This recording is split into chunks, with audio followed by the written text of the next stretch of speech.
envie d'entreprendre, volonté de réussir, regardez le Club Éco d'Objectifnews.tv avec la Banque Populaire Occitane. L'aéroport Toulouse-Blagnac, le partenaire des entreprises du Grand Sud-Ouest, vous présente le Club Éco d'Objectifnews.tv.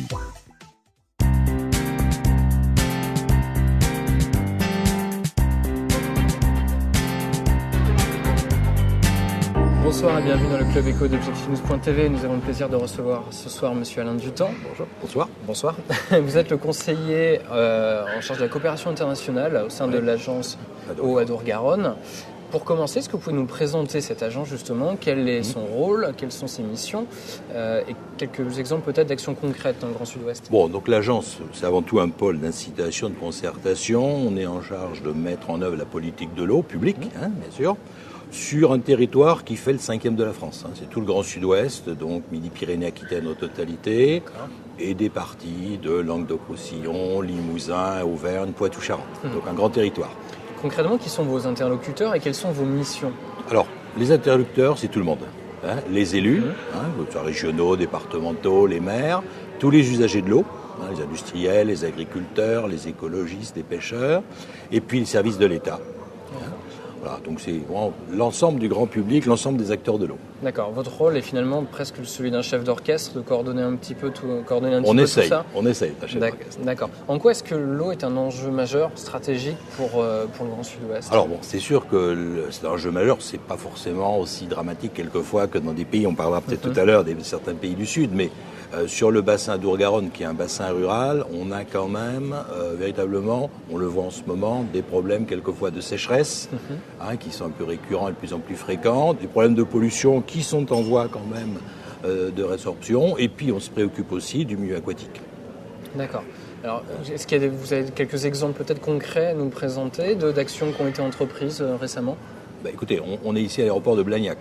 Alors, par exemple, il y a quelques temps, on s'est préoccupé de la pollution qui venait simplement par les eaux pluviales. Il y a un tas de produits qui sont utilisés, du kérosène, etc.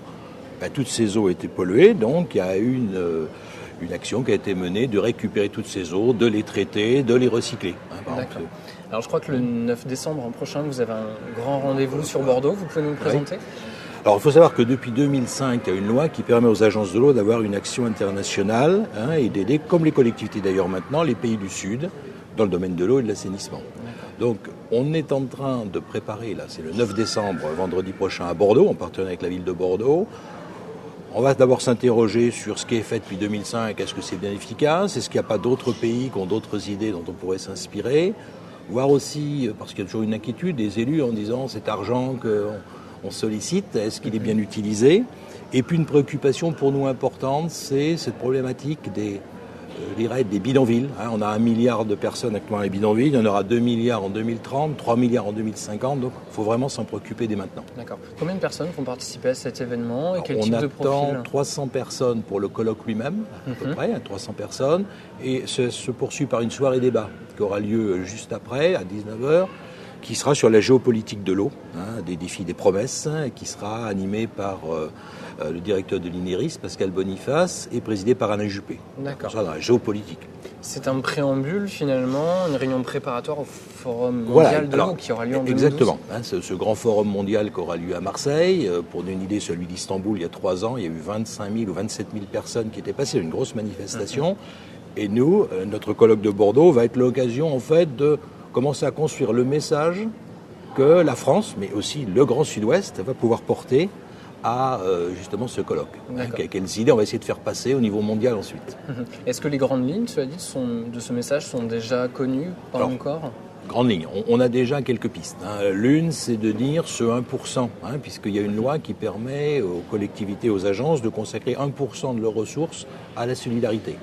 On se dit que finalement, s'il n'y avait pas que la France, si d'autres pays européens pouvaient porter ce message, on serait beaucoup plus fort en termes de capacité financière, technique, etc. Voire mondiale, avec des premières réflexions.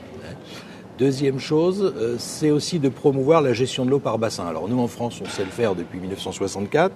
Une directive européenne l'impose à l'Europe et on se dit qu'en fait, pour gérer les grands fleuves, pour éviter les conflits, il faut vraiment que les pays qui sont sur un même fleuve apprennent à se parler et à travailler ensemble. D'accord. Quelles sont vos actions au sein de l'agence en matière de solidarité internationale ? Alors, depuis 2005 simplement, puisqu'on n'avait pas le droit avant, juridiquement, en gros, sur le Grand Bassin, on a financé à peu près 140 projets, aux alentours un peu moins de 8 millions d'euros de financement, dans 23 pays. D'où viennent ces financements d'ailleurs ? Alors, je dirais c'est tout le monde. Les usagers qui payent des redevances chez nous avec leur facture d'eau, l'industriel qui paye une redevance s'il pollue ou s'il prélève de l'eau, l'agriculteur.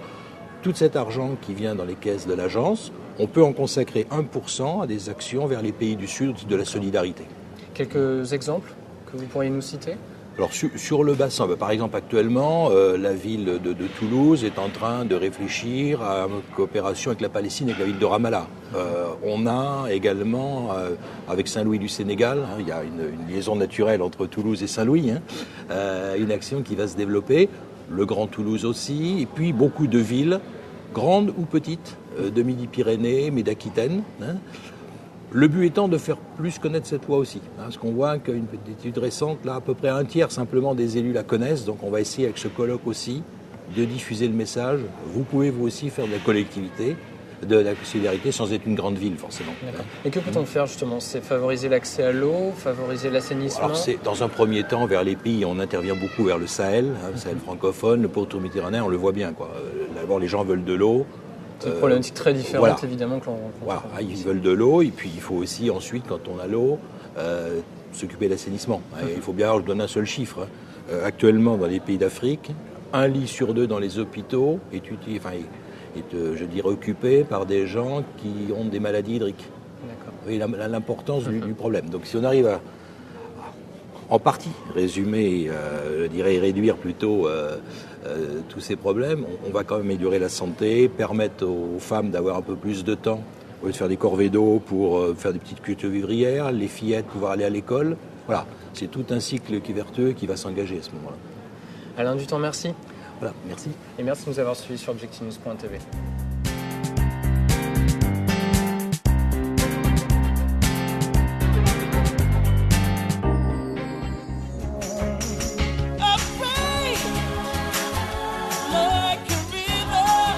Envie d'entreprendre ?